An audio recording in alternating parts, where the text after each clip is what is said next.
जीना नाज़रीन national online news alert सां नौशर फिरोज खान ज़मीर हुसैन लुंड जी report ॾींदा रहूं था।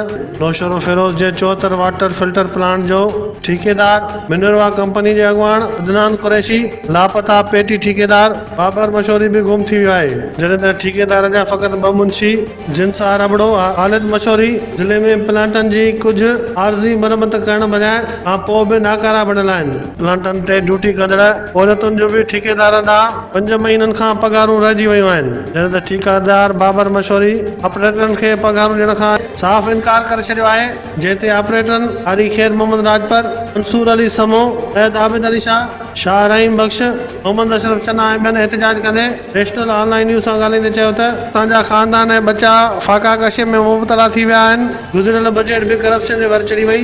उन खां पोइ वरी नई ईंदड़ बजट जे इंतज़ार में ठेकेदारनि जा लामारा आहिनि। उन्हनि चयो त ज़िले जा आला अमलदार निंड सुतल आहिनि। ठेकेदार अदनान मिनरवा कंपनी वारे खां बि केरु पुछी नथो सघे।